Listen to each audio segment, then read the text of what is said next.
O Thiago pediu a palavra. Não, quem quiser, claro, já disse aqui. Vai na plateia, né, hoje. Tem mais alguém, pode só levantar a mão.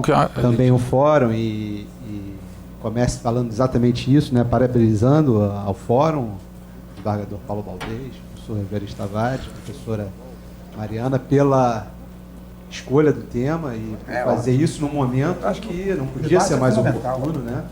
E a explicitação dos sentimentos aqui, que isso produz em todos nós, só revela que a gente precisa conversar sobre isso e conversar explicitando os nossos sentimentos, né, as nossas emoções a partir da existência do tema, porque senão a gente não vai realmente se entender, né? Essa luta vai ser prejudicial a todos, de maneira que eu começo seguindo a estratégia, né, ou a sinceridade da Letícia e da Diana, dizendo também que isso mexeu comigo profundamente, mas especialmente em função dessa preocupação com a admissão da analogia em Malapartem para a criminalização das condutas viesse, né, num momento político como esse, da pena dos seus mais ilustrados ministros do STF. Não veio do governo que a gente acusa de autoritário, que acabará com a democracia, que se fizesse isso seria realmente o fim do mundo.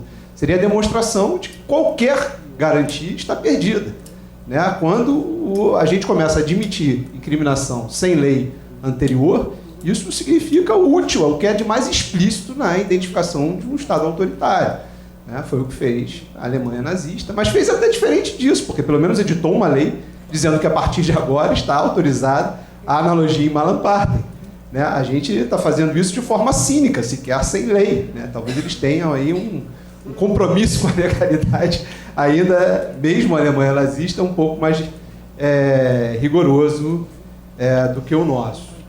E dizer que minha preocupação, a partir dessa brecha aberta, Diana, ela não vem nem do que o STF poderá fazer no futuro, ou da composição que ele assumirá daqui para frente. Porque a partir da decisão, o que ele diz é que essa conduta da discriminação em razão da orientação sexual, ela sempre esteve prevista na Lei CAO, na lei que estabelece a discriminação por racismo. E de maneira que essa incriminação, ela poderia ter ocorrido em qualquer momento. Não dependeria de uma ação direta de inconstitucionalidade por omissão e uma declaração do Supremo. Ele diz, isso sempre esteve previsto na lei. Então, qualquer juiz, qualquer promotor, qualquer delegado pode, por analogia, inserir nessa lei qualquer associação que lhe pareça pertinente.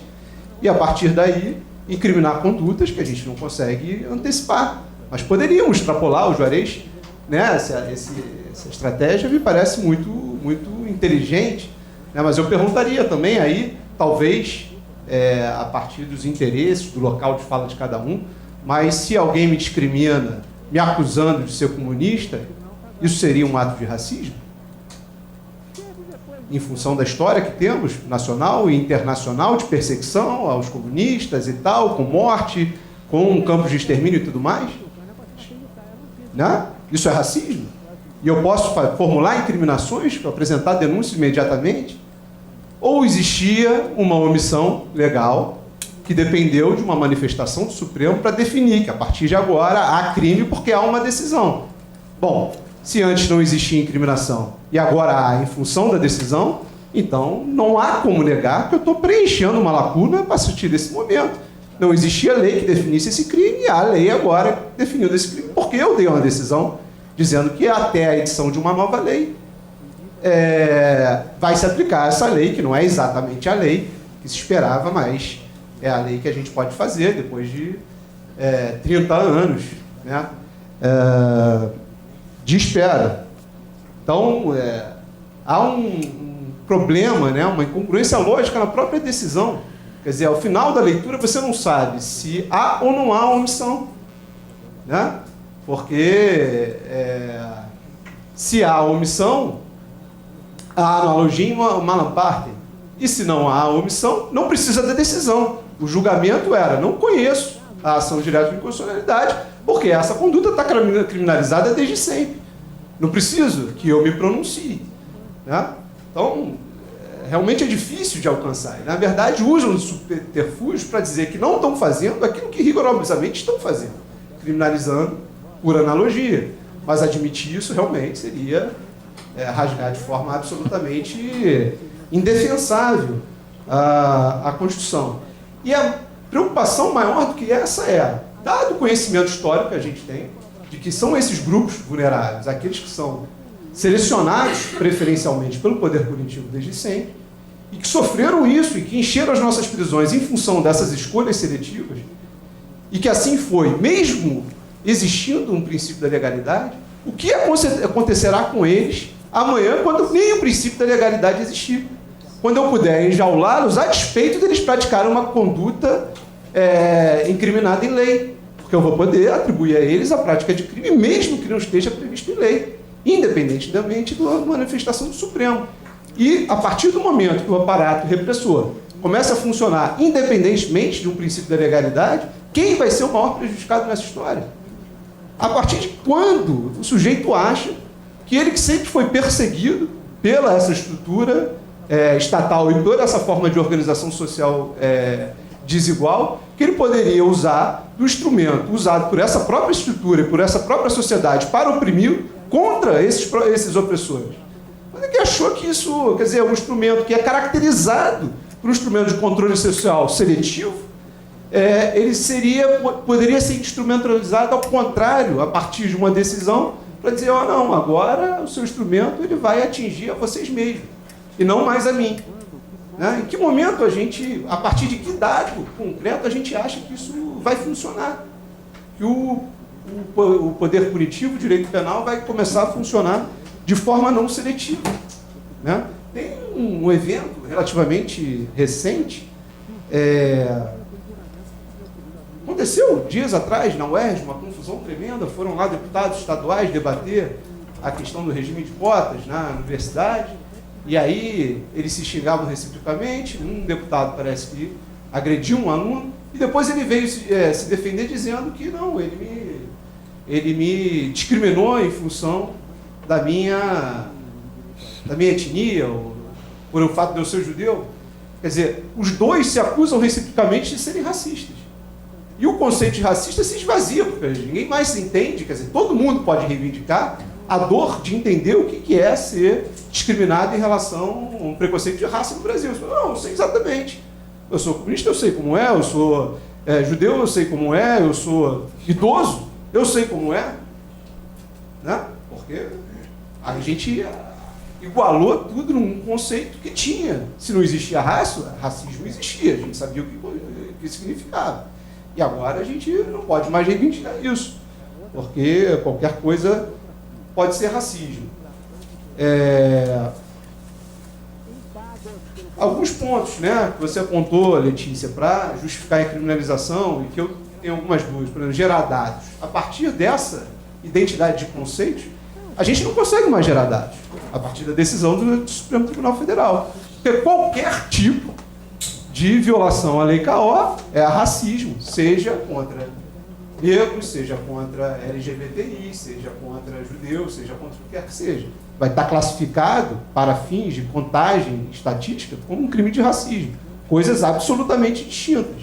A gente vai ter ainda que manualmente pegar esses registros e tentar entender. É racismo por quê? É racismo porque a vítima era LGBTI? É racismo porque a vítima era negra? É racismo porque a vítima era judeu? Por que é racismo? Mas na contabilização aqui, só me dizer que é racismo já não me ajuda em nada, eu não sei o que é. Né?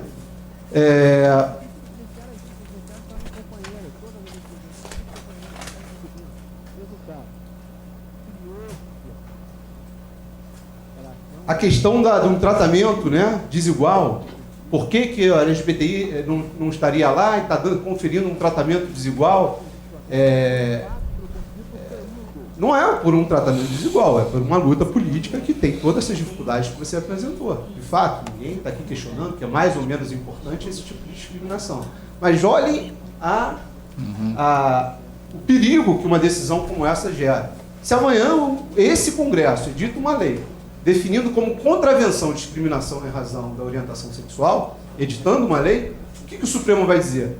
Que é inconstitucional por violação da isonomia e vai aplicar a pena da lei CAO à discriminação por homofobia? Né? Ele vai dizer, se eu tenho que conferir tratamento igual, tem lei específica, a lei estabelece outro tratamento, eu vou aplicar a pena da lei mais gravosa, porque eu preciso dar um tratamento igual. Negaria a analogia, nesse caso, em Malaparta? A questão da prevenção, né? Verão que agora da cadeia, quer dizer, matar pessoas em função de discriminação por sua orientação sexual é crime. É crime há muito tempo. É crime punido de forma muito gravosa. E os números dizem que todo mundo mata e que essas pessoas estão morrendo. Então, se eu conheço, tenho contato com a forma como funciona o nosso sistema de justiça, eu sou conduzido a acreditar que qualquer incriminação, mais ou menos gravosa, não leva à redução da prática das condutas. Porque se levasse, a gente teria menos homicídios em função da discriminação pela orientação sexual, e não é isso que parece que existe. Então, eu esperar que isso aconteça a partir de agora, eu não sei com que base, com que embasamento fático exatamente eu posso afirmar isso. É isso. Não tem exatamente uma pergunta, mas como a gente está aqui fazendo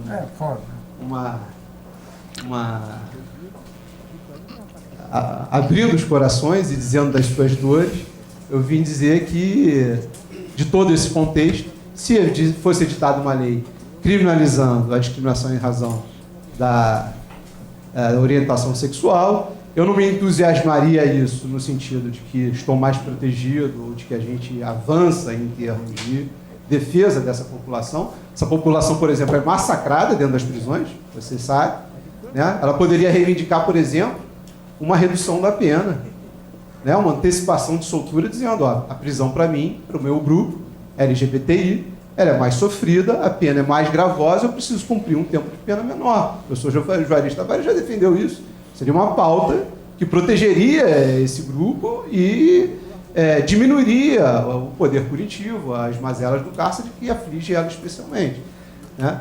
Mas investir todas as fichas nessa pauta de que com a criminalização estaria mais protegido, eu, pessoalmente, pela minha formação, não acredito. Mas se viesse por lei, também não acharia, tudo bem, a gente está dentro da disputa política, acho que isso é absolutamente legítimo que haja a reivindicação, dado a sociedade em que a gente vive. Agora, da forma como veio, o que mais me preocupa, inclusive em função desses grupos mais vulneráveis, é que a gente tenha feito algo que nem esse governo que está aí teve coragem de fazer ainda. E a gente fez em nome da defesa dos direitos fundamentais. Isso é o que mais me preocupa.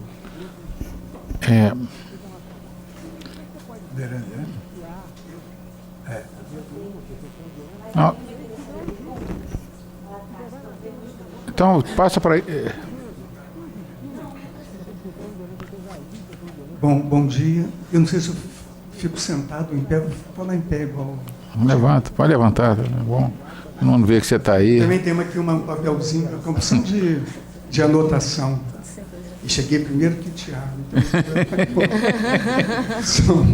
Então, são anotações referentes a dúvidas, a angústias mencionadas aí. Quem falou em angústia foi a Diana, né? Das minhas angústias, que eu acho que são de todos nós. No início desse julgamento, por exemplo, primeiro eu queria dar parabéns à mesa, às meninas, Mariana, Letícia e Diana, e aos meninos Jorge. Foi assim, acho que essa mesa foi assim maravilhosa. E desperta uma série de questões, né? Quando começou esse julgamento, que terminou ontem, foi em fevereiro, né? Foi em fevereiro. A minha primeira reação foi assim, que absurdo. O STF não pode fazer lei. Mas depois eu fui pensando, estou pensando ainda não tenho nenhuma certeza sobre isso. Mas estou com muitas dúvidas. E se eu fosse votar aqui hoje, se fosse um tribunal, eu ia acompanhar a divergência, que é a Letícia. É claro que todos nós não acreditamos no direito penal. No direito penal não serve para coisa nenhuma, só serve para oprimir os já oprimidos, né? Então, como é possível defender aí uma criminalização e feita não pelo Congresso, mas pelo STF, que é um absurdo.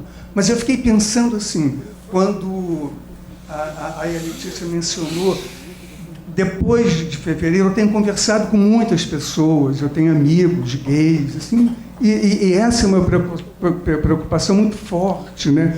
E a Letícia mencionou uma questão que é fundamental, assim, como é que ela falou, se não servir para nada, é claro que a lei não serve para nada. Nós que trabalhamos com a lei a vida toda, eu e o Juarez principalmente, né, a gente sabe, tem clareza, a lei não serve para nada, especialmente a lei penal, serve para produzir sofrimento, só isso. Então, como mais se surge uma interpretação, que é uma interpretação que violenta o princípio da legalidade, violenta o princípio da reserva legal, mas hoje eu estou achando, fiquei pensando nisso, que não violenta tanto assim, não a decisão do STF não violentou tanto assim a Constituição. Não vou rapidamente dizer por quê. Aproveitando a fala da Letícia, quando ela fala, a lei vai servir a lei, esta decisão pode servir, e se servir para isso vai ser muito boa, vai servir para dar visibilidade às pessoas, vai servir para que essas pessoas... Mariana acha que não, mas... Não, eu não tenho dúvida. Ah, sim? Ah, não, tá. Não, até ela falou que concordou nesse ponto, então. só nesse. Vai servir. Tem outros. Tem mais uns 2 ou 3. Os 27, 2,5. Mas se servir para dar visibilidade às pessoas, para dizer, ó, aquelas pessoas ali, elas são também seres humanos, elas são pessoas. Elas também são garantidas nos seus direitos pela Constituição, porque quando a Constituição proíbe a interpretação analógica que violenta a reserva legal, ao mesmo tempo, ela garante a cidadania e a dignidade. Então, se essa decisão, o que ela significa? Por esse Supremo, que eu estava falando aqui com o Tiago, não gosto de ninguém do STF.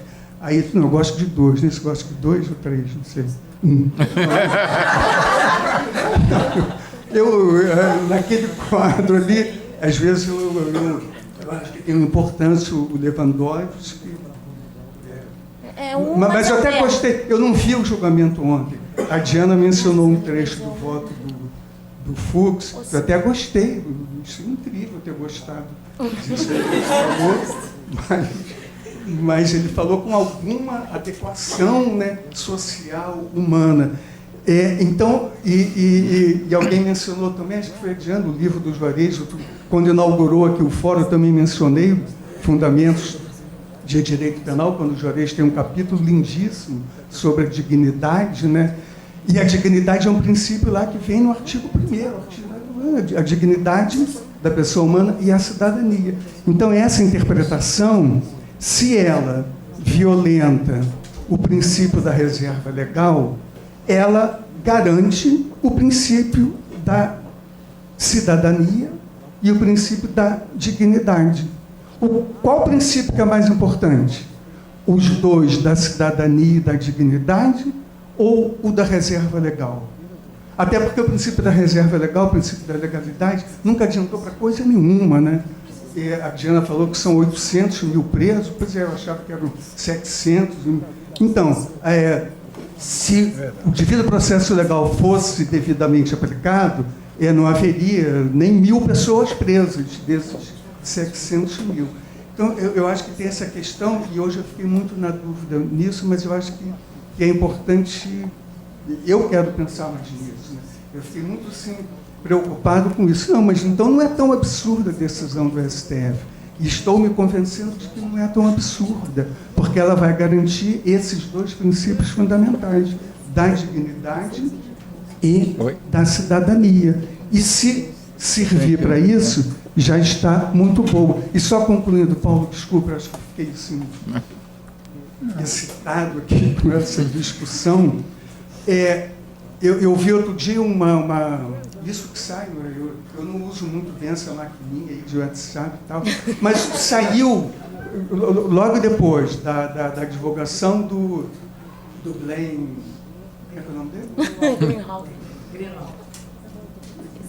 Glenn Greenhalgh.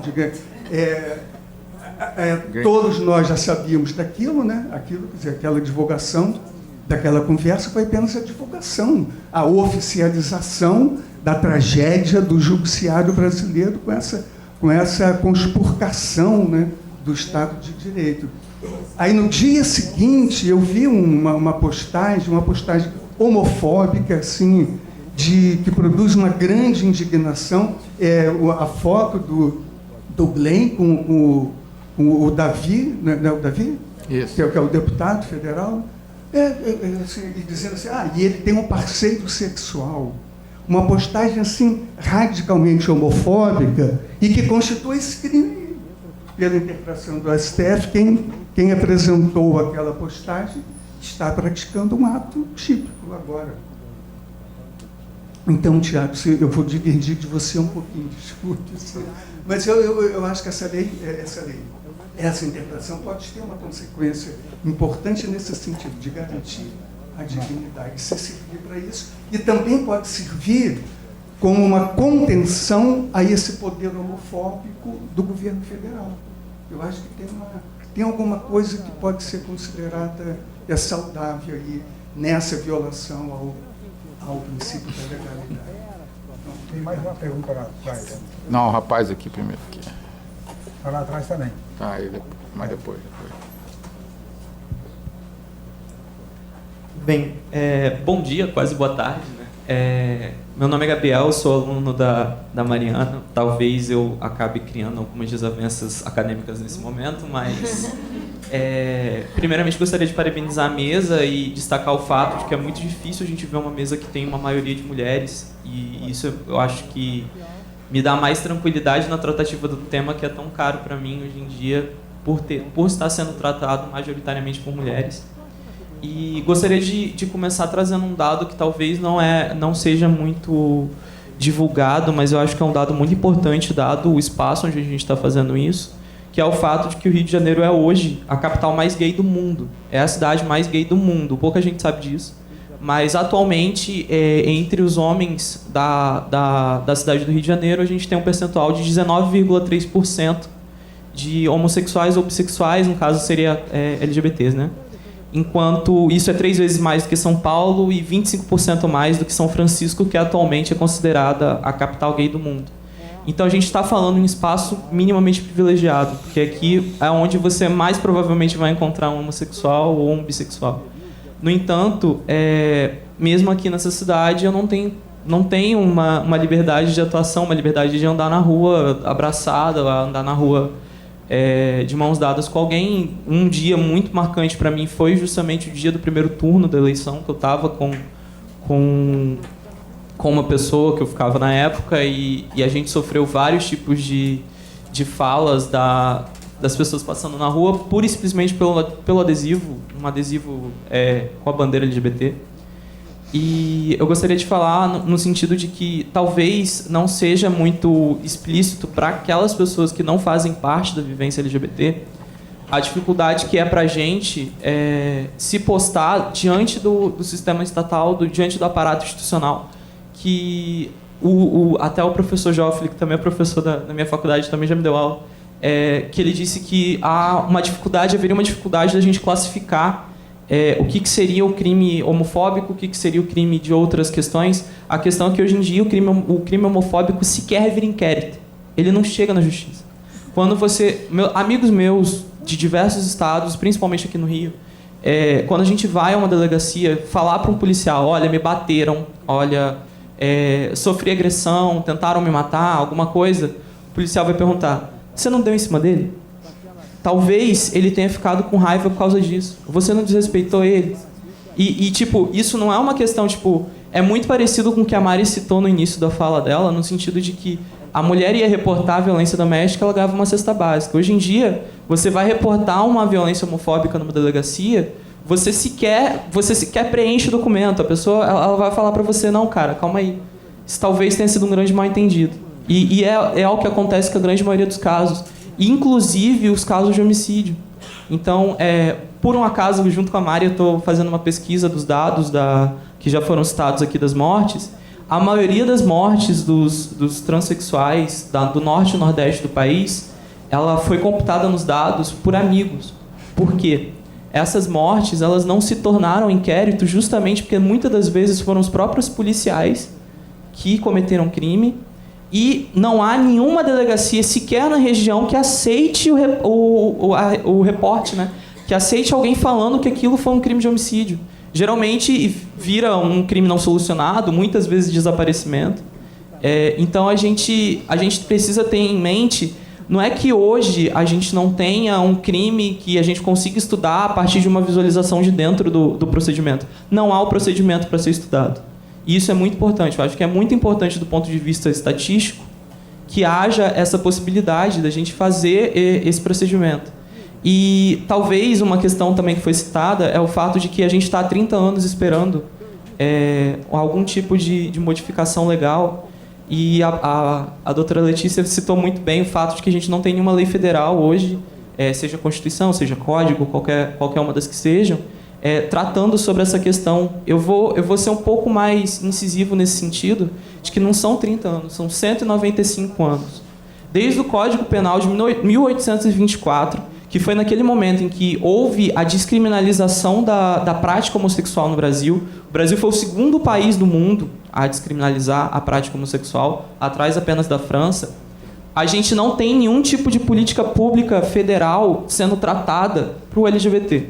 Isso, qualquer tipo. Você não tem o casamento, você não tem o reconhecimento federal do nome social, você tem portarias, questões administrativas sendo tratadas, mas o nosso legislativo, o nosso judiciário, o nosso executivo não tratam sobre isso desde Dom Pedro I.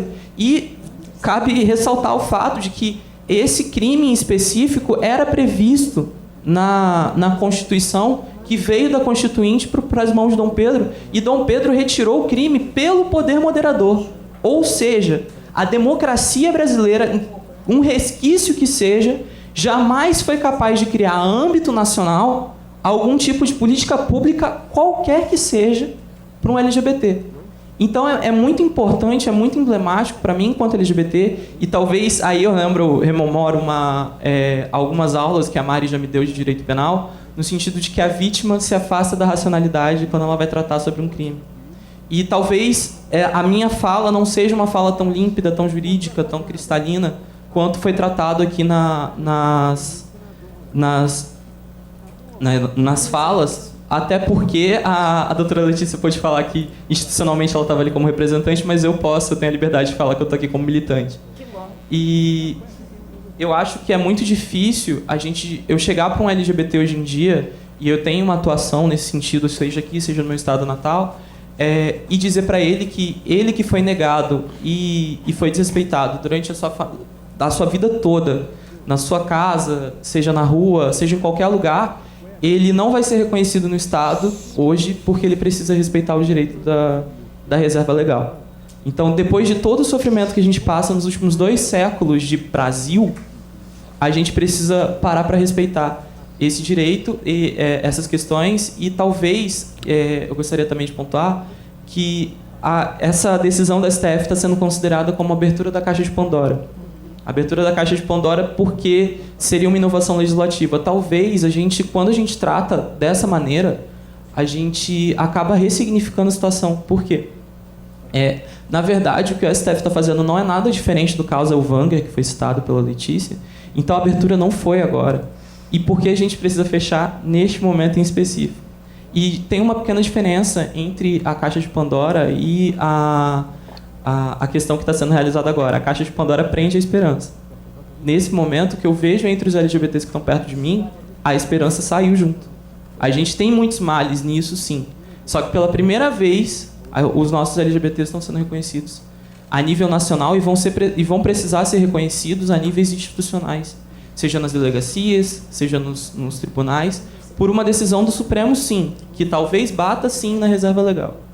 Mas que pela primeira vez a gente sequer pode conhecer quem está sofrendo e que, ainda que isso não se torne um encarceramento, e talvez uma pergunta para a banca, se realmente esse estigma e esse encarceramento ocorreu com a lei do racismo, eu acredito que não. Eu acredito que não foi dessa maneira. E eu também acredito que não será dessa maneira com a questão LGBT. E o último ponto, como é rapidinho que eu fiz algumas anotações.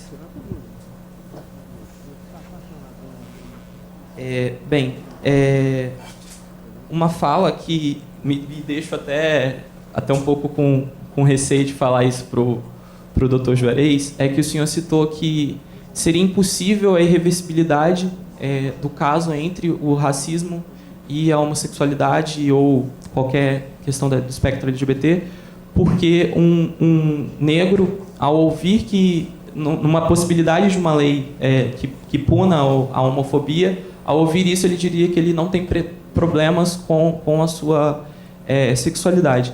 Eu gostaria de deixar a reflexão que talvez essa visão de que a pessoa não teria problemas e não poderia se igualar ao homossexual porque o problema dela é de cor e não de homossexualidade, seria muito mais por um machismo estrutural que a gente vive na nossa população hoje, em que o homem não pode se rebaixar a se igualar à situação de homossexual.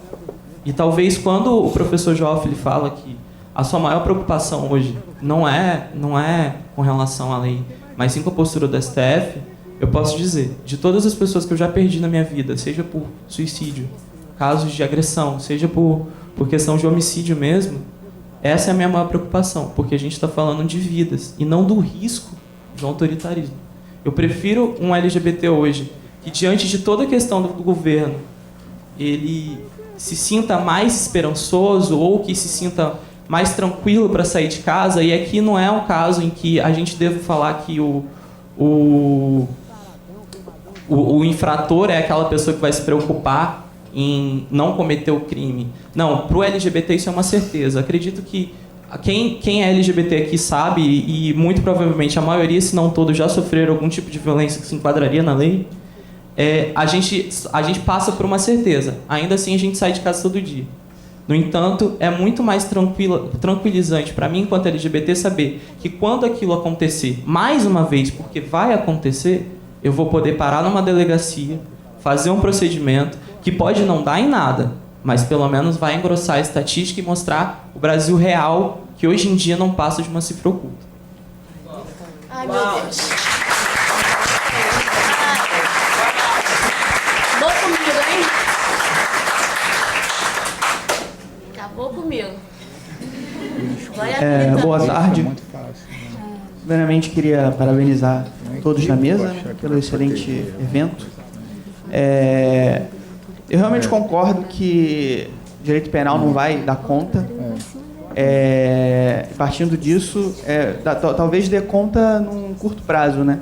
Mas a longo prazo, acredito que é uma coisa muito mais enraizada, né? Muito mais cultural de se preocupar, porque você vê que o colega disse do machismo estrutural, que isso tudo é culturalmente construído, né? Isso tudo é uma coisa que vem há longo tempo já, de muitos e muitos anos. E a minha pergunta é como conseguir dar essa guinada na cultura, né? Nessa construção porque assim, a discriminação está na família, né? Como vocês já mencionaram, né? Tá ali o ambiente que deveria ser o núcleo, né? Para a pessoa se desenvolver, né? Desenvolver sua personalidade e ter toda a sua potencialidade. É a primeira a discriminar, é a primeira a oprimir, né? E é um ciclo, né? Porque o oprimido vira opressor, né? Ele acaba virando opressor também nessa coisa de querer punir, né? Nessa coisa de querer fazer com que o outro pague também. Então ele acaba virando opressor, né? Depois de ser oprimido. Então, assim, quando a gente pensa como tudo é fluido, né? Como a construção cultural, ela é uma coisa que aqui é assim, mas, por exemplo, na Tanzânia, os albinos que são perseguidos. E a gente, às vezes, fica apegado a essas coisas, né? A gente fica com essas convicções, né? É o pai que ensina o filho a discriminar, né? Os pais ensinam os seus filhos a terem um pensamento que discrimina, né? A terem um pensamento de preconceito. E, quer dizer, é uma coisa que vai passando de geração em geração. Eu queria saber como que a gente consegue quebrar, né, esse ciclo, né? Porque sem dúvida, a solução não está aí, né? A solução não vai estar em punir mais ou prender. Porque assim, o direito penal ele atua após, né? O estrago já está feito, né? A pessoa já foi assassinada, a pessoa já sofreu, né? Ele não tem essa mudança de mentalidade, né? Acho que ele não consegue atuar na mentalidade. Você vê, continua tendo feminicídio, continua existindo, quer dizer, mulheres continuam sendo mortas e tal, e não tem essa mudança de mentalidade. Queria saber, assim, como que a gente consegue mudar essa mentalidade, né? Como a gente consegue fazer, né, esse esforço? Você quer? Ela é psiquiatra, ela é psicóloga. Ela quer. Ah, tem mais uma. Psicóloga. Acabou, né? Bom, boa tarde. Não, só a Diana quer dar. Eu sou Marina, sou psicóloga que trabalha com a doutora Letícia. Queria só uma contribuição bem rápida, pedir para falar rápido, porque eu estou fazendo o doutorado e só uns dados que eu estou encontrando agora. Eu pesquisei os projetos de lei, não só projetos de lei, né, proposições legislativas pelo site da Câmara e do Senado. Então, a Letícia citou, né, os 35 projetos de lei. Mas tem um outro também que é interessante para a gente pensar. Quando você pergunta o que a gente pode mudar, e vários da mesa falaram assim, sobre a gente promover políticas públicas, né? O Executivo, nos últimos anos, fez algumas atividades, né, em prol de garantia de direitos das pessoas LGBT. Por exemplo, a Dilma chegou a fazer um decreto garantindo o uso do nome social nas instituições federais, né?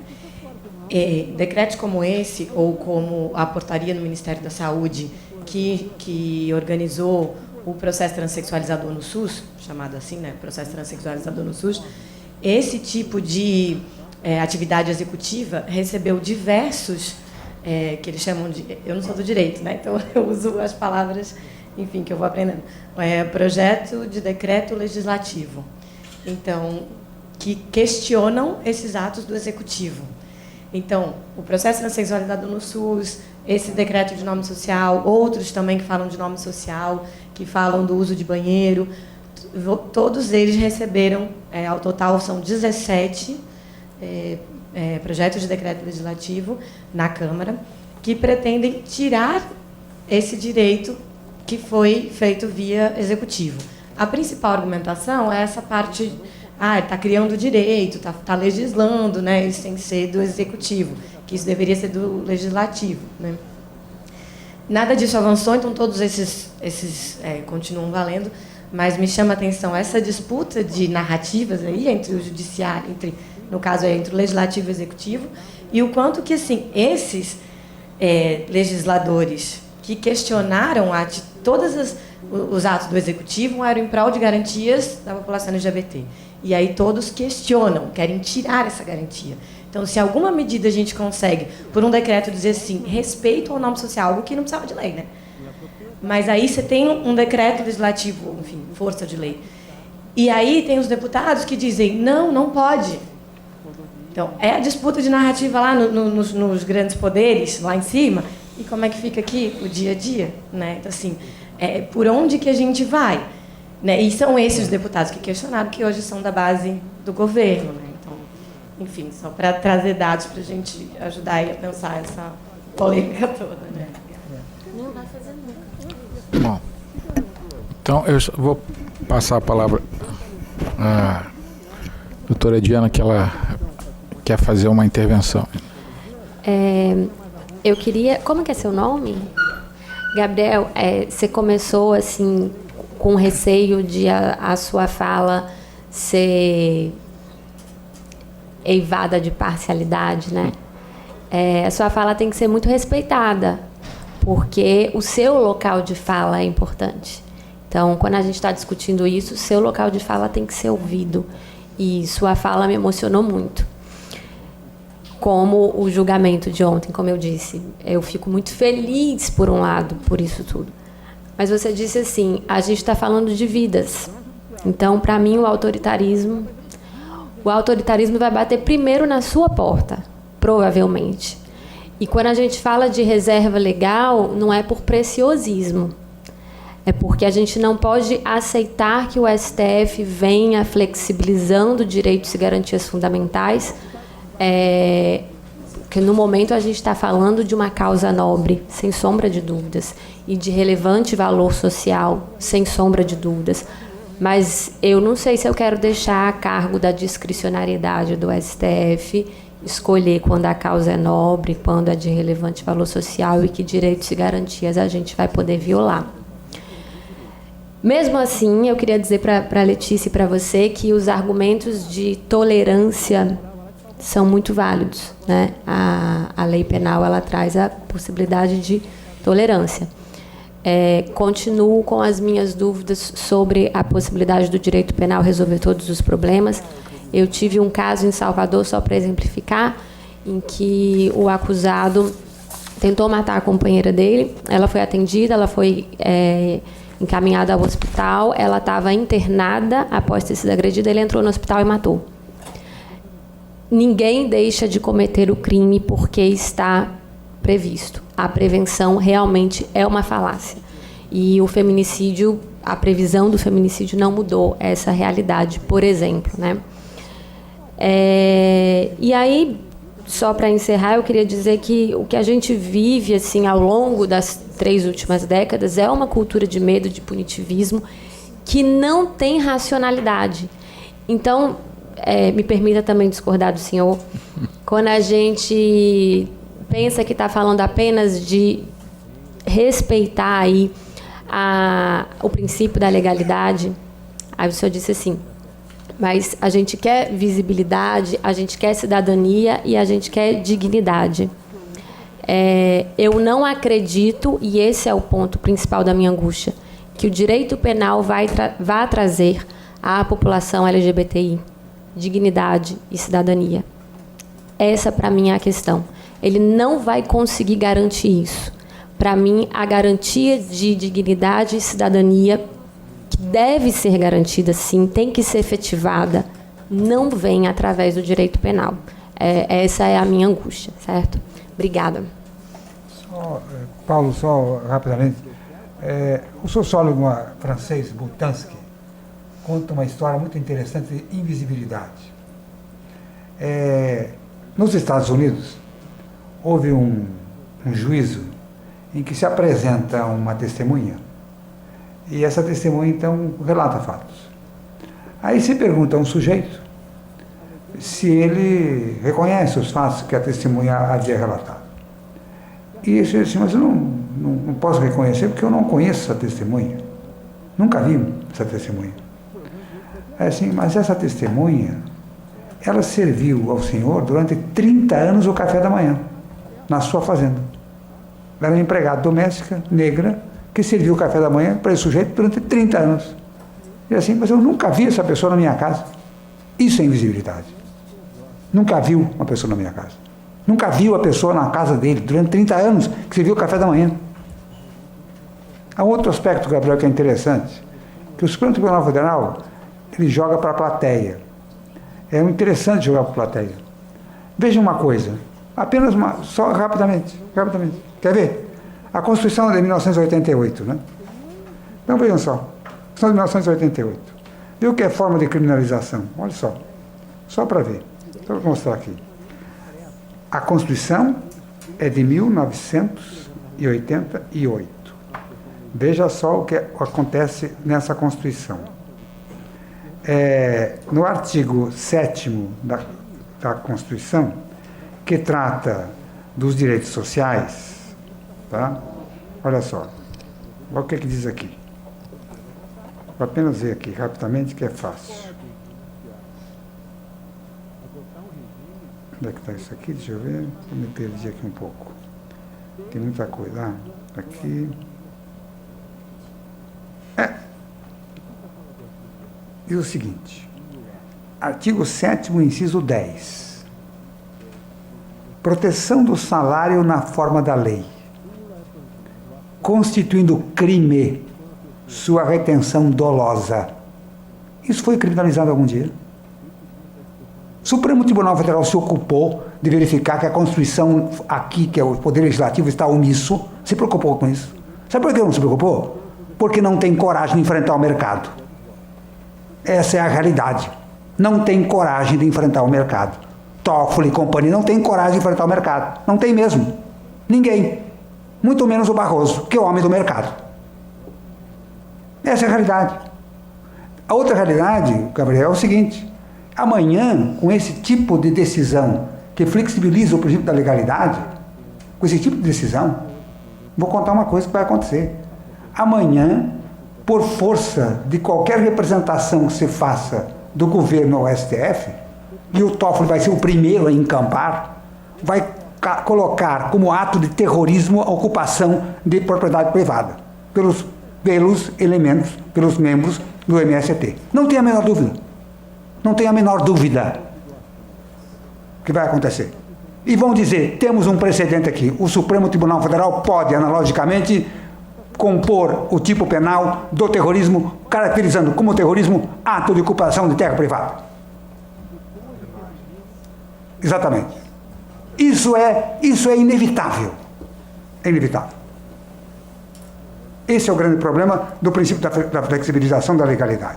Com relação ao Verani, antes de que as constituições acolhessem o princípio da dignidade da pessoa humana, as constituições americana e francesa, a Revolução Francesa, as constituições que depois se seguiram da Revolução Francesa, acolheram o princípio da legalidade, que é um princípio de legalidade que já vinha desde a época da Beccaria, já suscitado, que dizia exatamente o seguinte, que o fundamental para a defesa dos direitos fundamentais é assegurar-se o princípio da legalidade, que ninguém pode ser punido senão através de uma lei anterior ao fato delituoso cometido. Depois é que se criou o princípio da dignidade da pessoa humana com as constituições de pós-guerra. E por que se criou esse princípio da dignidade da pessoa humana com as constituições de pós-guerra?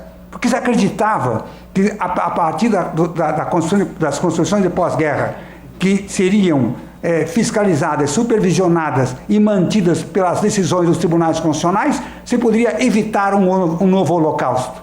Isso não se evitou nada. Olha as guerras de extermínio que acontecem em todos os lugares aí, com as constituições vigentes.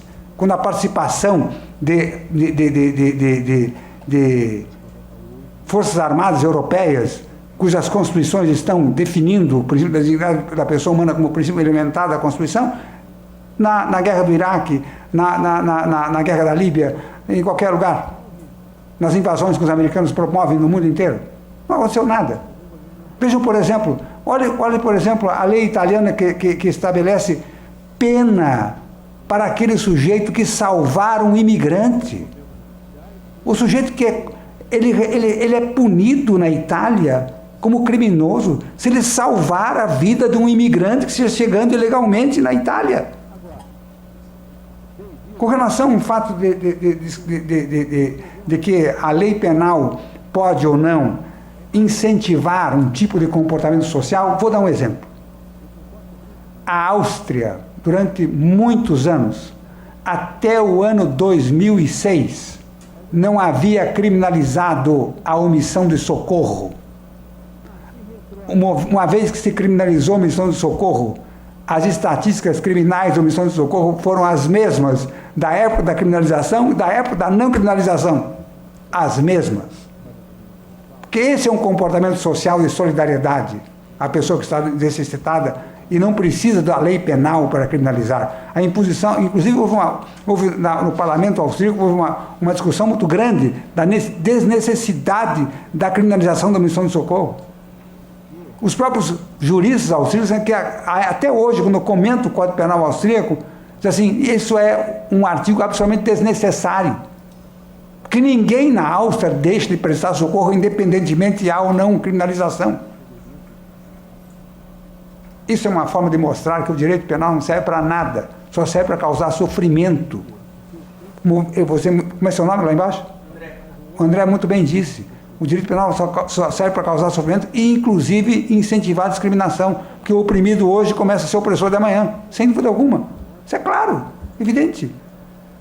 Agora, uma coisa é verdade, nós estamos seguindo um processo de deterioração completa da sociedade brasileira. O ódio está mantido aqui em todos os níveis, em todos os setores. Esse é o grande problema.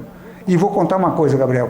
Quem mais morre aqui não é LGTB. Quem mais morre é favelado e negro nesse país. Esse é todo dia. Sem a menor dúvida. Todo dia. Favelado e negro, todo dia. Sem a menor dúvida. É todo dia. Os 80 tiros que deram lá não foi à toa. E tem mais uma coisa.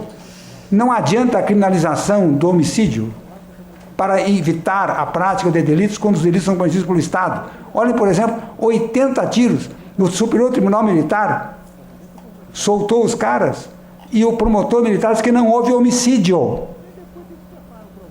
promotor está defendendo a ideia de que não houve homicídio. O que houve, afinal de contas? Dão 80 tiros num carro e matam as pessoas lá e não houve homicídio. O que houve? Houve o quê? Houve descuido? Isso é um absurdo. Aí que está. Agora é interessante observar aqui, Letícia, que eu fui do Ministério Público durante 40 anos. Tiago do Ministério Público, nós somos absolutamente contra essas formas de criminalização. E você é defensor, né? E foi a favor. Veja como é o contraste. Bom. Eu fui 40 anos, exatamente. Bom, Não, claro que não. Desculpe, gostaria de agradecer, foi muito sucesso, eu gostei muito, mas eu gostaria de acrescentar algo, professor. O senhor falou que quem mais morre são negros e favelados. Meu nome é Maiara, eu tenho 25 anos, eu nasci na Rocinha, e eu sou negra. E eu tenho muitos amigos que se não morreram de homicídio, foram de suicídio. E eles são LGBTs, na grande maioria. Sabe, o senhor não está errado, sabe? Muitos favelados, muitos negros morrem todos os dias. Independentemente de ser ou não LGBT. Sim, independentemente disso. Não pode deixar de lado que eu sou negra e eu não tenho medo de sair na rua porque eu sou negra. Mas eu sou LGBT e eu tenho medo de andar de mãos dadas. Sabe, as pessoas falam que é errado eu beijar minha namorada na rua, que é errado eu beijar minha namorada no metrô. Mas se for um hétero e fizer isso na frente de uma criança, não tem problema. Eu acho que o difícil é exatamente isso, sabe? Eu cresci na igreja e com a minha mãe falando que o certo é ser hétero. E a minha família sempre me ensinou que na frente de criança você não beija, na frente de criança você não fala palavrão, na frente de criança. Mas se eu, como LGBT, beijar na frente de uma criança, eu tô errado. Mas se um casal hétero beijar na frente de uma criança, no shopping, no parque, tá tudo bem. Sabe, eu entendo todos os lugares de fala e eu consigo, como eu posso dizer, eu consigo entender cada um de verdade. Só que não tem como negar isso. Sabe, não tem como negar. Desculpa, mas pessoas héteros, vocês já tiveram medo de beijar na rua? Vocês já tiveram medo, sabe, de abraçar alguém?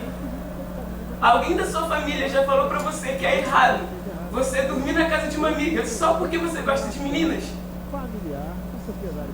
Desculpa, mas eu acho muito difícil isso ter acontecido. E é por isso que, mesmo acreditando que talvez ir para a área penal não seja o resultado, não seja o que...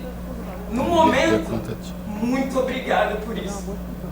Porque agora, pode ser que isso não me dê uma total segurança e que eu vou poder fazer isso, mas eu tenho a ciência, sabe, que, como o Gabriel colocou muito bem, se acontecer alguma coisa comigo e com a minha namorada na rua, eu vou ter o meu espaço, sabe? Eu ganhei uma visibilidade que eu não tinha antes. E que, na verdade, eu particularmente ainda não tenho. Porque eu não sou lésbica, eu sou trans. Só que é muito difícil você achar o espaço do Tange, sabe? Na faculdade, eu não posso jogar no Atlética dos meninos, eu tenho que jogar no das meninas, porque eu sou lida como uma mulher.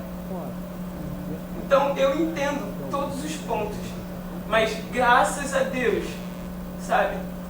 Graças a Deus, porque é muito difícil achar o seu lugar. E quando você acha, é muito difícil se impor. É muito difícil falar, não, esse aqui é o meu lugar. Porque a gente não tem essa visibilidade. E aí, no meu caso, como LGBT e negro, a história que o senhor falaria, o cara não saberia nem que eu existo. Obrigado. Muito bem, muito bem. Muito bem.